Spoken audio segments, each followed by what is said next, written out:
예수 믿지 않는 사람들은 말할 것도 없고, 예수 믿는 그리스도인들 중에도 마귀가 어디 있냐, 이런 세상에 지금 마귀가 어디 있냐, 그렇게 말하는 사람들이 있습니다. 왜 그런 말을 할까요? 마귀와 같은 길을 걸으면 마귀가 보이지 않아요. 마귀와 같은 방향으로 가면 마귀는 보이지 않아요. 마귀는 자기 편을 해치지 않아요. 자기 편을 왜 해치겠어요? 그러나 마귀와 다른 길을 걸으면 금방 마귀가 있다는 것을 깨닫게 됩니다. 마귀와 동행하지 않고 마귀가 싫어하는 일을 하면은 하루에도 수십 번씩 마귀가 극렬하게 저항하고 반항하는 것을 느낄 수밖에 없어요. 그러니까 여러분들이 신앙생활 하면서 마귀의 존재를 전혀 느끼지 못한다. 아, 나는 엉터리구나. 그렇게 생각하면 돼요. 여러분 예배 마치고 예배당 나가고 여러분 가정에 가고 또 교회 사역할 때에도 자꾸 시험을 받아요. 화가 나거나 또 섭섭하거나, 그게 다 마귀가 주는 마음이거든요. 오늘 이 본문 말씀은 사탄이 천사에게 결박을 당해서 1000년 동안 무저갱에 감금되는 장면에 대해 말씀합니다. 1절 맨 앞에 눈으로 성경을 보시면 또 내가 보매라는 말로 시작돼요. 이거는 사도 요한이 다른 환상을, 새로운 환상을 보고 있구나라는 것을 그렇게 생각하면 틀림없지요. 그 내용이 1절부터 3절까지 나오는데 한번 하나씩 살펴보도록 하겠습니다. 1절을 보니까 천사가 어디로부터 왔다 그랬습니까? 하늘로부터 내려왔습니다. 천사가 하늘로부터 내려왔다는 것은 하나님이 보내신 천사라는 뜻이에요. 그런데 여러분 성경을 잘 보세요. 1절을 잘 보시면 그 천사의 손에 두 가지가 들려져 있었어요. 뭐와 뭔가요? 열쇠와 큰 쇠사슬이 들려져 있었습니다. 자, 먼저 열쇠에 대해 살펴보겠습니다. 열쇠라고 하면 뭔가 여는 거 아니겠어요? 무엇을 여는 열쇠일까요? 3절에 힌트가 나오는데요. 무엇을 여는 열쇠겠습니까? 무저갱을 여는 열쇠입니다. 무저갱이 무엇인지에 대해서는 이미 여러 차례 말씀을 드렸습니다만 한 번 더 잠깐 말씀을 드리면, 무저갱은 밑바닥이 보이지 않는 아주 깊은 구덩이, 또 무한정의 깊은 장소, 이렇게 얘기할 수 있어요. 어떤 영어 성경에서는 심연 또는 나락이라고 번역을 했어요. 우리가 나락으로 떨어진다는 말 들어보셨죠? 나락으로 떨어진다는 건 밑도 끝도 없이 쭉 떨어진다는 것을 나락이라, 이게 무저갱이에요. 제가 한번 질문할게요. 요한계시록은 무슨 제국 시대에 기록된 말씀이라 그랬어요? 로마 제국 시대죠. 그러니까 계시록에 나오는 모든 말씀들은 로마 제국을 배경으로 하고 있어요. 로마 시대의 이 감옥은 피의자를 재판받을 때까지 임시로 가두는 장소, 또는 죄수를 사형에 처할 때까지 임시로 가두는 장소였어요. 따라서 이 무저갱이라는 것도 결국은 따지고 보면 사탄을 임시로 가두어두는 사탄의 임시 감옥이었다 하는 것을 알 수가 있습니다. 그런데 이 무저갱의 열쇠를 천사가 가지고 온 거예요. 근데 열쇠 얘기를 나오니까 여러분, 열쇠가 도대체 누가 줬냐 하는 거예요. 계시록 1장 18절에 보니까 사망과 음부의 열쇠를 예수님이 가지고 계신다, 그렇게 말하고 있고요.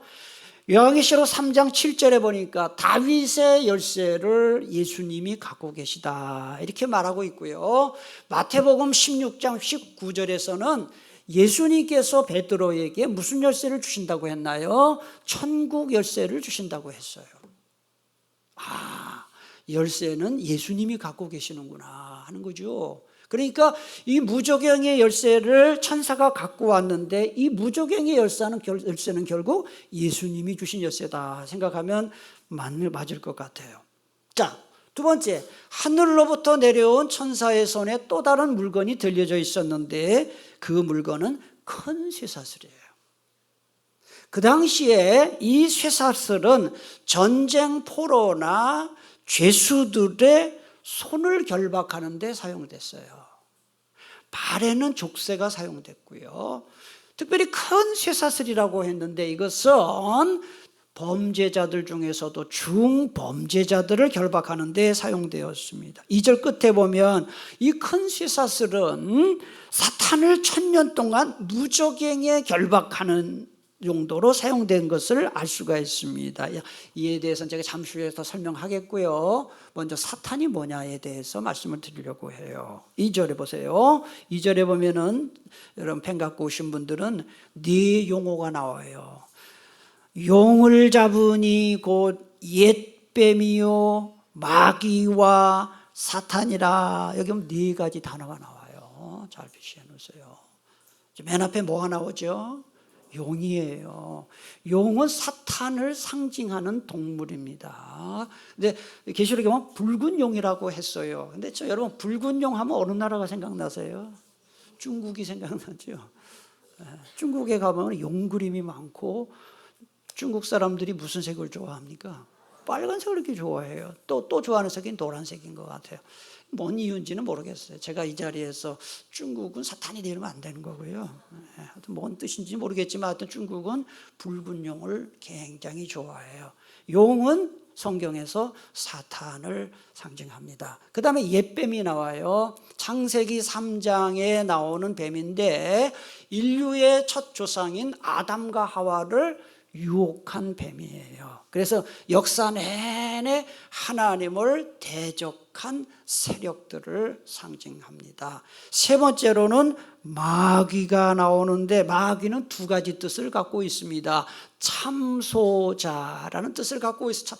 이게 참소자가 뭐냐면 남 비난하는 거예요. 비방하는 거예요. 영어 성경은 슬렌더러라고 번역이 되어 있어요. 남을 비난하는 거예요. 여러분 그러니까 자꾸 교회 안에서도 또 뭐 직장에서도 누군가를 끊임없이 비난하는 것은 마귀의 짓이에요. 비난하는 곳에는 일치가 없어요. 화합이 없어요. 그래서 이 마귀는 뭐가 특기냐? 비난하는 것. 그 다음에 고소자라는 뜻을 갖고 있어요. 고소자. 이 고소자라는 것은 인간의 죄를 하나님께 계속 일러 바치는 자라는 뜻을 갖고 있어요. 그래서 계시록 12장 10절에 보니까 우리 형제들을 참소하던 자 마귀예요. 그죠? 곧 우리 하나님 앞에서 밤낮 참소하던 자가 쫓겨났다. 마귀가 쫓겨났다는 거예요. 자, 네 번째 용어는 사탄인데 사탄이라는 말은 하나님을 대적하는 자, 하나님의 원수, 또 모든 선한 일을 반대하는 자라는 뜻을 갖고 있습니다. 그래서 여러분 가룟 유다가 예수님을 팔았죠. 예수님을 은 30에 팔아먹고 배신 때렸잖아요. 그래서 가룟 유다가 예수님을 배신한 것이 사탄이 한 것이라는 말씀이 요한복음 13장 26절 27절에 나와요. 예수께서 대답하시되 내가 떡 한 조각을 적셔다 주는 자가 그니라 하시고 곧 한 조각을 적셔서 가룟 시몬의 아들 유다에게 주시니 조각을 받은 후에 뭐가 그 속에 들어갔다고 합니까? 사탄이 들어갔다. 사탄은 원수예요, 하나님의. 그리고 대적하는 자예요. 예수님이 공생에 시작하시기 전에 40일 금식 기도를 광야에서 하셨는데 그때 마귀가 와서 예수님을 3번 시험했습니다. 그때 예수님께서 마귀를 향해서 뭐라고 외쳤습니까? 사탄아 물러가라 그랬어요. 자, 여러분 저를 보세요. 자, 보세요. 용, 그 다음에 옛뱀, 그 다음에 마귀, 그 다음에 사탄은 다 어떤 존재냐? 동일한 존재예요. 동일한 존재. 문제. 제가 그 전에 한번 잘못 가르친 적이 있어요. 계시록 초반에 마귀가 사탄의 쫄개다 그랬는데 제가 마귀가 아니고 귀신들이 그래요. 귀신들이 제가 그거 잘못 가르쳤어요. 그러니까 사탄과 마귀의 쫄개들이 뭐라고요? 귀신들이에요. 귀신들. 그러니까 마귀는 사탄과 같은 거예요. 그러니까 용, 그다음에 옛뱀, 그다음에 마귀, 그다음에 사탄은 다 같은 존재다 하는 거예요. 그런데 사탄은 성도들의 죄를 하나님께 일러 바치는 일만 하는 게 아니라 성도들의 마음속에 죄책감을 갖다 줘요. 예를 들면 이거죠. 야, 너는 예수 믿는다고 하면서 거짓말하고 미워하고 너는 위선자야. 너 그러면서 넌 신앙 양심도 없냐? 그러면서 또 교회 다니냐? 네가 예수 믿는 사람이야? 자꾸 죄책감을 심어줘요.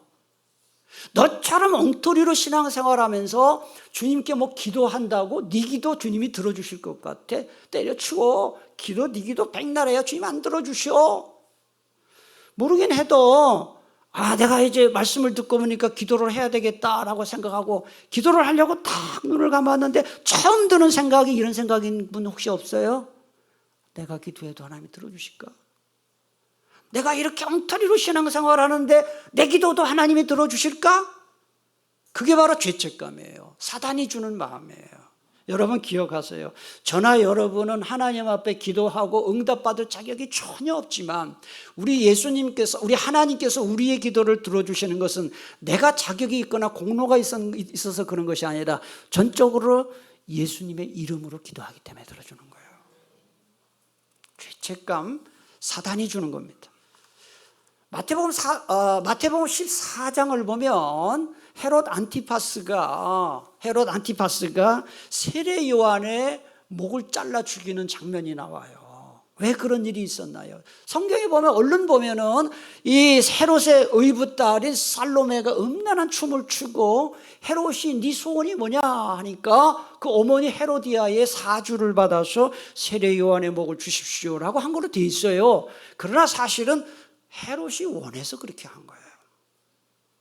이유인즉 헤롯 안티파스가 자기 남동생의 부인하고 눈이 맞은 거예요. 제수시죠. 그게 헤로디아예요. 그래가지고 헤로디아와 남동생을 강제로 이혼시키고 결혼을 해요. 그러니까 세례 요한이 가만히 안 있죠. 세례 요한이 너는 잘못했다, 하나님 앞에 잘못했다고 책망을 하니까 이 헤롯 안티파스가 세례 요한에 대해서 앙심을 품어요. 그런데 그날 이 헤롯 생일날 춤을 추다가 이런 일이 벌어진 거죠. 그래서 이 장면을 주제로 17세기 이 바로크 이 미술의 개척자인 이탈리아 화가인 이 카라바조가 그림을 그렸어요. 그림의 이름이 카라바조가 그린 그림인데 성세례 요한의 머리를 받는 살로메라는 그림인데요. 여기서 잘 보세요. 여기 여러분이 볼 때 왼쪽에 있는 여인이 살로메예요. 근데 살로몬이 어디를 바라보고 있는지를 잘 보세요. 살로몬이 세례 요한의 목을 달라고 했지만 차마 목을 보지 못하고 있어요. 또 목 잘려 죽임당한 세례 요한은 밑에 이 쟁반에 담겨 있는데 세례 요한의 얼굴 표정을 지금 잘 안 보이기 전에 자세히 들여다보면은 그냥 억울하게 죽은 한에 가득한 얼굴이 아니고 하나님의 사명을 다 이루었다는 평온함이 얼굴에 있어요. 반면에 여러분 보실 때 왼쪽 오른쪽에 있는 저 사람이 헤롯 안티파스의 얼굴을 보면 죄책감과 불안한 어두움의 그늘이 얼굴에 가득한 것을 볼 수가 있어요. 이 그림이 우리에게 보여주는 메시지가 무엇일까요? 죄 지은 사람의 마음속에 사단이 죄책감을 넣어준다는 그런 메시지가 들어있습니다. 의외로 많은 그리스도인들이 이 죄책감에 시달려요. 신앙생활을 잘하는 것 같이 보이는 분들 중에도 죄책감에 시달리는 분 가끔 제가 봐요. 왜냐하면 목사님 제가 신앙생활을 한다고는 하지만 이렇게 해가지고 신앙생활이 제대로 되는지 모르겠다고. 신앙생활을 완전히 엉터리로 하는 사람은 죄책감 없어요. 그냥 떳떳해요. 근데 신앙심이 조금이라도 있는 사람들은 이런 죄책감이 있어요. 기도생활 제대로 못하고 직분 제대로 감당 못하고 그런데 여러분 기억하세요. 그게 믿음이 아니에요. 죄책감은 하나님이 주시는 겁니까? 사탄이 주는 겁니까? 사탄이 주는 거예요. 내 마음속에 이런 신앙생활에 대해서도 죄책감이 들 때마다 이게 사탄이 주는 마음이라는 것을 기억하시고 믿음으로 다 물리칠 수 있기를 축복합니다. 2절 맨 앞을 보니까 죄송합니다. 하나 빼먹었네요. 우리가 인생을 살아가다 보면은 그리고 신앙생활 하다 보면은 많은 고난을 받습니다. 고난만 받는 것이 아니라 달콤한 마귀의 유혹을 받아요. 제가 질문할게요.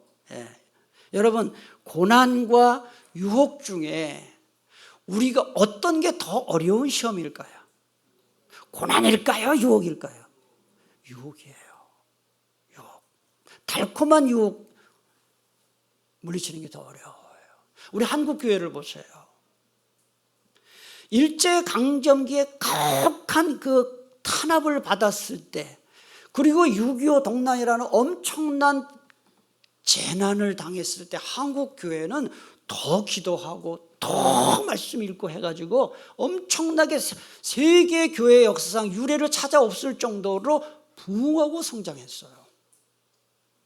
그런데 1980년대가 지나면서 88년도 올림픽 치르면서 우리나라가 경제가 급속히 발전하면서 한국교회도 풍요로워졌어요. 부자가 되었어요. 그러면서 쇠퇴합니다.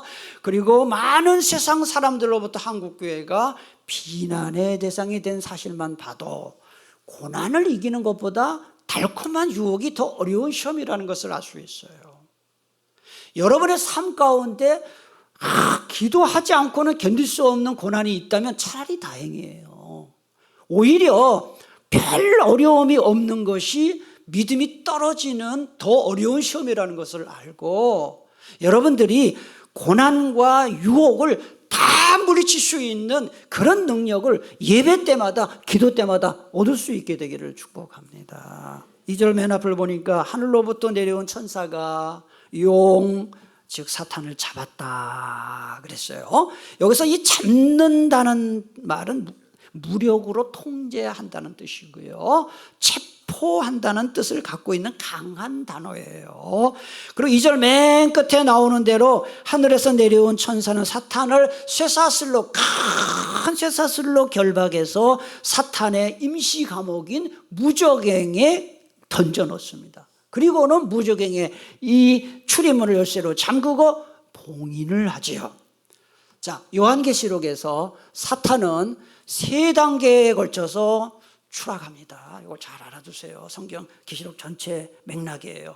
사탄은 3단계로 추락을 합니다. 첫 번째 단계가 하늘에서 땅으로 쫓겨나는 단계, 12장에 나왔어요. 두 번째는 오늘 본문에 나오는 무저갱에 감금되는 단계예요. 세 번째는 영원한 불못 지옥으로 들어가는 단계인데 20장 10절을 한번 보세요. 10절. 우리 10절을 다 같이 봉독하겠습니다. 또 그들을 미혹하는 마귀가 불과 유혹못에 던져지니 거기는 그 짐승과 거짓 선지자도 있어 세세토록 밤낮 괴로움을 받으리. 여기 불과 유황못 뭘까요? 지옥이에요.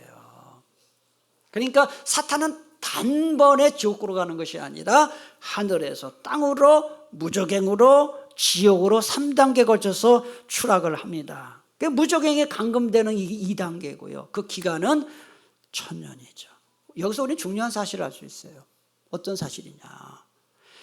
이 사탄이라는 것이 사람들을 미혹하고 유혹을 해서 하나님과 진리에서 떠나게 하고 죄짓게 만들 정도로 강력한 힘을 갖고 있지만 천사에 의해서 결박당하고 무정에게 감금될 정도로 무력한 존재이다. 그러니 예수 믿는 사람들은 사탄을 두려워해서는 안 된다는 사실을 가르쳐주고 있어요.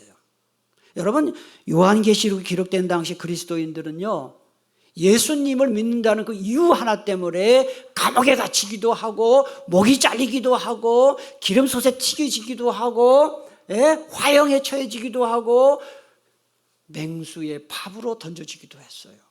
그런데 계시록을 딱 읽어보니까 그들을 괴롭히는 이 마귀가, 사탄이 1000년 동안 무적행에 갇힌다는 말을 들었을 때 얼마나 용기를 얻었겠어요. 오늘 우리도 마찬가지입니다. 여러분, 신앙생활 똑바로 하려고 그러면요, 이 시대에도 희생이 따르고 왕따 당하고 조롱당하고 핍박을 당해요. 여러분 중에 나는 신앙생활 하는데 어려움이 하나도 없습니다, 손해보는 게 하나도 없습니다, 핍박받는 것도 하나도 없습니다, 나는 왕따 당하는 것도 없습니다. 그러면 그건 뭐라고 얘기하는 거가 똑같은지 아세요? 나는 좀 엉터리입니다 라고 얘기하는 거예요. 진짜 신앙생활 똑바로 하면요, 어떤 식으로든지 불이익을 받아요. 디모데후서 3장 12절에 보니까 무릇 그리스도 예수 안에서 경건하게 살고자 하는 자는 어떻게 한다 했습니까? 박해를 받는다 그랬어요. 그러나 우리가 두려워할 필요가 없는 것은 예수님을 의지할 때에 마귀는 한 길로 왔다가 7길로 도망가는 역사가 있다. 성경이 이렇게 말하고 있어요. 신명기 28장 7절 여호와께서 너를 대적하기 위해 일어난 적군들을 내 앞에서 패하게 하시리라. 그들이 한 길로 너를 치러 들어왔으나 내 앞에서 어떻게 한다 했습니까? 7길로 도망간다 했어요. 우리가 마귀를, 사탄을 어떻게 결박할 수 있을까요? 사탄은 영적 존재이기 때문에 우리의 손으로 때리고 두들겨 패고 할 수 없어요. 발로 짓밟을 수도 없어요. 밧줄로 묶을 수도 없어요. 사탄과 마귀를 쫓아내고 결박할 수 있는 무기는 하나밖에 없는데 그게 뭐냐? 예수 그리스도의 이름이다 하는 거예요. 누가복음 10장 17절 70인이 기뻐하며 돌아와 이르되 주여, 그 다음 읽겠습니다. 시작. 주의 이름이면 귀신들도 항복하다. 예수님은 온 세상을 창조하신 창조주시고요, 하늘과 땅의 모든 권세를 다 갖고 계신 분이기 때문에 제 아무리 강한 힘을 가진 마귀라도 예수님의 이름 앞에서는 벌벌 떠며 무릎을 꿇을 수밖에 없어요. 그런데 우리가 예수 믿고 구원받을 때 하나님께서는 그리스도인들에게 예수님의 이름의 권세까지 주셨어요. 마가복음 16장 17절을 말씀합니다. 믿는 자들에게는 이런 표적이 따르리니 곧 그들이, 그 다음에 읽겠습니다, 내 이름으로 귀신을 쫓아낸다 그랬어요. 누구의 이름이에요? 예수님의 이름이에요. 예수님의 이름으로 귀신 쫓아. 제가 지금까지 목회 교육자 생활을 하면서 가장 드라마틱한 체험을 하나만 들어라 그러면 귀신 쫓아낸 체험이에요.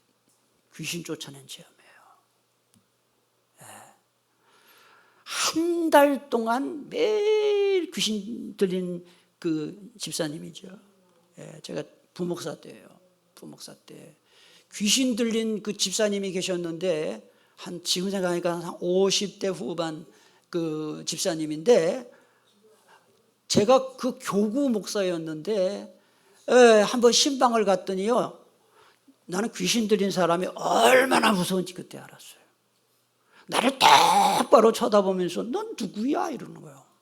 내가 목사인 걸 너무나 친하게 지냈던 분이에요. 근데 귀신 들린, 넌 누구야? 이러는 거예요. 야, 난 그때 귀신 들린 사람이 얼마나 무서운지 알았어요. 솔직히 말해서 막 너무 힘들었어요. 무서웠어요. 그래가지고, 그런데 제가 그 교구를 맡았으니까 담임 목사님이 가서 쫓아낼 때까지 계속 가라는 거예요. 지금 생각하니까 그때 담임 목사님 안 가고 나를 보냈어요. 자기도 힘드니까 그런 것 같아요. 그래 어쨌든 매일 가서 찬송 부르고, 근데 한 보름쯤 지날 때까지도 아무 적이 없었는데요, 제가 마지막에 찬송을 귀신 쫓아내는 찬송이 많아요. 성경에 찬송가에 마귀들과 싸울지라며 찬송 3장 부르고 4번 부르고 막 하고 마지막 순간에 어디서는 담대함이 나왔는지 모르겠어요. 딱 머리에 손을 하고 예수 그리스도의 이름으로 명하노니 귀신은 떠나라 하는데요, 막 비명을 지르면서 말이죠. 그때 제가 지금도 그게 막 소름이 끼쳐요. 그 생각하면 예수님의 이름이 이렇게 능력이 있구나. 여러분의 속에 있는 모든 귀신 마귀들의 어떤 장난도요, 여러분이 외치세요. 따라합시다. 예수님의 이름으로 명하노니 사탄아 물러가라. 할렐루야. 이런 체험이 있기를 축복합니다. 예수님의 이름 그 자체 능력이 있어요. 그래서 예수님의 이름 어떤 능력이 있습니까? 기도 응답을 주는 능력이 있어요. 예수님의 이름으로 기도할 때 기도가 응답되는 거예요. 요한복음 16장 24절, 지금까지는 너희가 내 이름으로 아무것도 구하지 아니하였으나, 따라합시다. 구하라 그리하면 받으리니 너희 기쁨이 충만. 제가 말씀드렸죠. 많은 분들이 기도하면서도 기도는 하지만 응답될까? 근데 그렇게 생각하는 가장 중요한 이유는 자기 자신을 기준으로 하기 때문에 그래요. 내가 하나님 앞에 한 게 없는데 어떻게 응답을 받겠나? 다시 말씀드릴게요. 하나님의 기도 응답은 우리가 신앙생활 잘해서 주시는 것이 아니고요, 예수님의 이름의 공로에 의지해서 응답 주신다는 거예요. 여러분, 예수님의 이름으로 기도합니다 할 때 믿고 기도를 하세요. 예수님의 이름에 권세가 있다 하는 거. 또 예수님의 이름은 병든 자를 치료하는 능력이 있어요. 사도행전 3장 6절에서 8절에 보니까 베드로가 이르되 은과 금은 내게 없거니와 내게 있는 이것을 내게 주노니 나사렛 예수 그리스도의 이름으로 걸어라 하고 오른손을 잡아 일으키니 발과 발목이 힘을 얻고 뛰어서서 걸으며 그들과 함께 성전으로 들어가면서 같이 걷기도 하고 뛰기도 하며 하나님을 찬송하는. 여러분, 육체의 질병이 있을 때, 마음의 질병이 있을 때 자기가 명령 기도를 하세요. 이 말씀의 근거, 예수 그리스도의 이름으로 나를 괴롭히는 질병은 떠나갈지어다 하고 명령을 하세요. 하나님의 뜻이면 그건 즉시 나을 수도 있고요, 더 큰 연단이 필요하다면 물론 시간을 더 필요하겠죠. 또 예수 그리스도의 이름은 귀신 쫓아내는 능력이 있어요. 사도행전 16장 18절에 보니까 예수 그리스도의 이름으로 내가 내게 명하노니 그에게서 나오라 하니 귀신이 즉시 나오니라. 예수님의 이름을 믿는 사람, 예수님의 이름으로 기도하는 사람, 예수님의 이름을 자주 부르는 사람, 예수님의 이름을 의지하는 사람, 예수님의 이름을 찬송하는 자는 예수님의 능력이 그에게 거함으로 세상에서 가장 큰 능력을 가진 자가 된다는 거예요. 교회 와서만 예수님 부르지 마세요. 바깥에 나와서 좀 예수님 부르고 주님 부르세요. 주님을 찾으세요. 하루 출발할 때 주님 감사합니다. 오늘 출발합니다. 주님 도와주세요. 주님 감사합니다. 주님 도와주세요. 주님 지혜를 주세요. 주님 제가 지금 마음이 너무 힘들어요. 주님 도와주세요. 자꾸 예수님을 찾으세요. 이번 주간 예수님을 많이 부르고 찾음으로 여러분의 삶 속에 주의 능력이 함께하기를 축복합니다. 주님은 왜 천사를 동원해서 사탄을 무적행에 1000년 동안 감금했을까? 이유가 3절에 나와요. 3절 중간에 보시면은 1000년이 차도록 다시는 만국을 어떻게 하지 못하게 했다 그랬어요. 이게 중요한 거예요. 1000년이 차도록 만국을 미혹하지 못하게 했다. 이게 사탄 결박 감금의 이유예요. 예수님이 오시기 전까지 여러분 한번 대답해 보세요. 구약 시대에 하나님을 섬긴 민족은 세상에서 어느 민족밖에 없었습니까? 이스라엘밖에 없었어요. 이스라엘 외에는 하나님 부르질 않았어요. 더 정확하게 말하면 예수님이 오시기 전까지 이스라엘을 제외한 모든 나라들은 사탄의 통치를 받고 있었어요. 복음을 듣지 못했어요. 고린도후서 4장 4절에 그 말이 나와요. 이 세상의 신인 사탄이 믿지 않는 사람들의 마음을 어둡게 했기 때문에 그들은 하나님의 모습인 그리스도의 영광에 대한 기쁜 소식, 복음의 빛을 볼 수가 없습니다. 그런데 예수님이 딱 오셨잖아요. 예수님이 이 세상에 딱 오시자마자 상황이 어떻게 바뀌었느냐.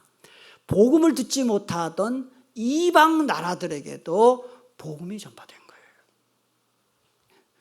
그래서 이제는 성도들의 구원이 절대로 무효화되는 일도 없고 복음이 온 세상에 전파되는 일을 사탄이 방해하지 못하게 됐다 하는 것이 바로 3절 중간의 뜻이에요.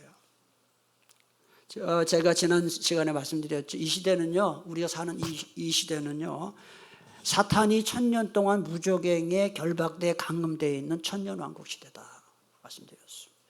그런데 천년왕국이 끝날 때가 되면, 다시 말하면 주님 재림하실 날이 가까우면 어떤 일이 벌어지느냐, 3절 끝에 나와요. 오늘 본문 3절 끝에. 그 후에는 반드시 어떻게 따르셨습니까? 잠깐 누가 놓인다는 걸까요? 사탄이 놓인다는 거예요. 그러니까 사탄이 이제는 예수님 오시기 직전이 되면은 무적행에서 딱 나와서 마지막 발악을 한다. 제가 볼 때는 지금이 그때가 아닌가. 정확지는 않지만. 왜냐하면 성경에 기록된 말세의 징조로 기록된 말씀들이, 현상들이 지금 많이 나타나요. 세계 돌아가는 거 보세요. 우리 사회가 돌아가는 거 보세요. 마귀가 마지막 발악을 하지 않고 어떻게 이런 일이 벌어지느냐 하는 거. 예? 예를 들면은 지진, 홍수, 거대한 산불, 팬데믹이 자주 쉬지도 않고 발생. 이 자연재해. 예? 자연재해의 빈도와 강도가 점점 심해지고 있어요. 전쟁 자주 발생할 뿐만 아니라 이제는 피해가 엄청나요. 환경오염이 지금 거의 데드라인까지 왔어요. 저는 하나님이 지구를 심판하지 않고도 지구가 스스로 망할 것 같은 생각이 들어요. 우리 이후의 세대 태어나는 앞으로 10년, 20년, 아니 50년 후에 사는 이 자손들이 어떻게 살까? 여러분, 이 세상에 우리나라에서 지금 인터넷, TV, 영화, 드라마, 잡지, 게임 보세요. 다 음란물이에요. 대부분이.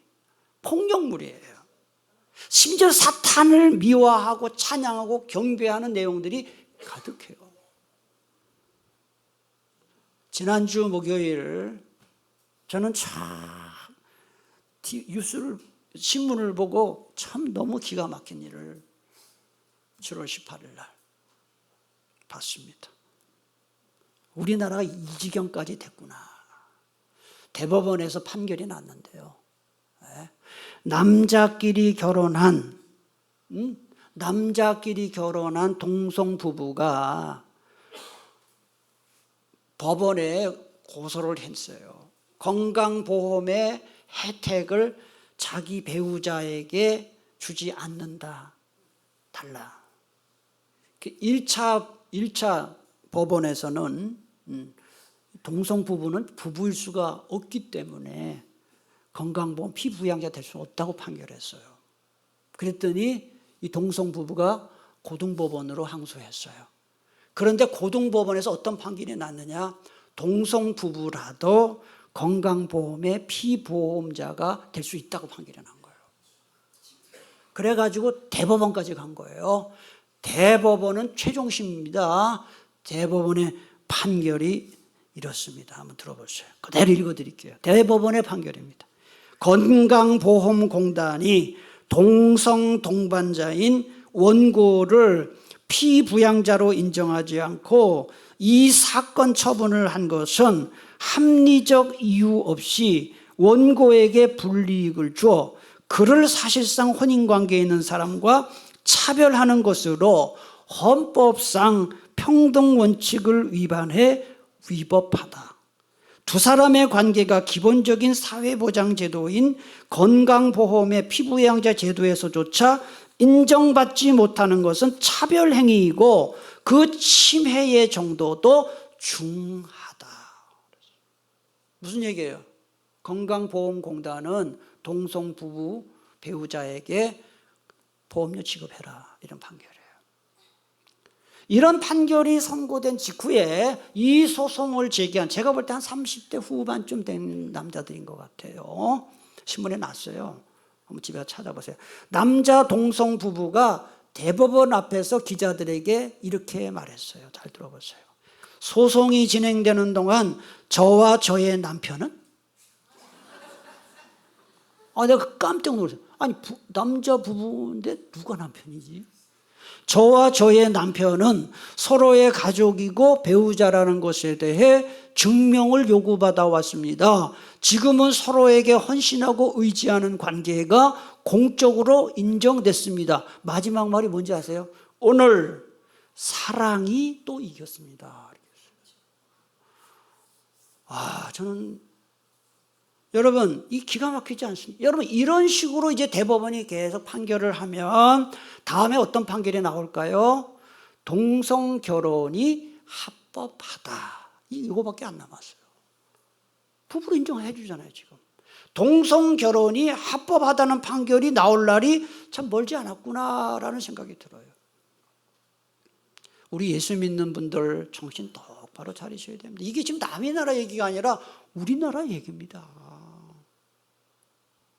우리나라 얘기예요.